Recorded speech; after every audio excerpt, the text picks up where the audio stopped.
రాష్ట్ర రాజకీయాలను గత కొద్ది నెలలుగా కుదిపేస్తున్న ఫోన్ ట్యాపింగ్ కేసులో ప్రత్యేక విచారణ బృందం తన దర్యాప్తును స్పీడ్ పెంచింది. ఇందులో భాగంగా మంగళవారం మాజీ మంత్రి హరీష్ రావును సిట్ అధికారులు సుదీర్ఘంగా విచారించారు. హరీష్ రావుపై వచ్చిన ఆరోపణలు, ఈ కేసులో ఇప్పటికే అరెస్టైన అధికారుల వాంగ్మూలాల ఆధారంగా సిట్ అధికారులు విచారణ చేపట్టారు. సుమారు 7-8 గంటల పాటు ఈ విచారణ కొనసాగింది. ఫోన్ ట్యాపింగ్ వ్యవహారంలో ఆయన పాత్ర, ఇంటెలిజెన్స్ అధికారులతో ఉన్న సంబంధాలు, పార్టీ పరంగా జరిగిన పరిణామాలపై అధికారులు ఆయనను కూలంకుషంగా ప్రశ్నించనున్నట్లు తెలుస్తోంది. అయితే ఇదే అంశంపై తాజాగా Malkajgiri MP Etela Rajender shocking comments చేశారు. గత 10 ఏళ్ల కేసీఆర్ ప్రభుత్వంలో జరిగిన ఫోన్ ట్యాపింగ్ కేసులో అసలు దోషులు ఎవరో తేల్చాలని ఈటెల రాజేందర్ అన్నారు. తప్పు ఎవడు చేసినా శిక్ష అనుభవించాల్సిందేనని తెలిపారు.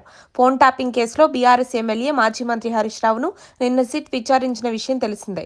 3.5 గంటలకు పైగా మొదటి దశ విచారణ కొనసాగగా భోజన విరామం తర్వాత విచారణ పునఃప్రారంభమైంది. మరోవైపు జూబ్లీహిల్స్ పీఎస్ ఎదుట బీఆర్ఎస్ నేతలు, కార్యకర్తలు ఆందోళనకు దిగారు. హరీష్ రావు వెంట అడ్వకేట్లను కూడా లోపలికి అనుమతించలేదని వారు తీవ్ర అభ్యంతరం వ్యక్తం చేస్తూ పోలీసులు ప్రభుత్వానికి వ్యతిరేకంగా నినాదాలు చేస్తున్నారు.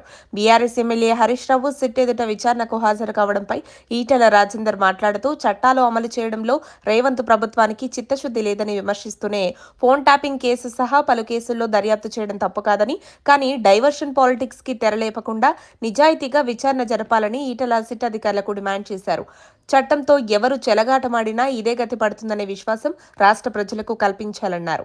ఫోన్ ట్యాపింగ్ కేసులో దోషులు ఎవరైనా ప్రజల ముందు నిలబెట్టాలని డిమాండ్ చేస్తూ బీఆర్ఎస్ కు ఈటెల ఊహించని షాక్ ఇచ్చారు.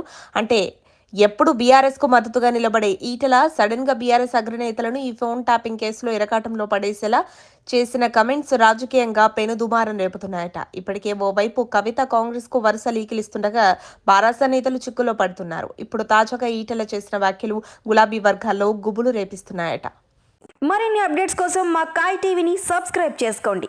మా వీడియో కనుక మీకు నచ్చినట్లయితే లైక్ చేయండి, షేర్ చేయండి. మీ విలువైన అభిప్రాయాలను కామెంట్ బాక్స్లో తెలియజేయండి.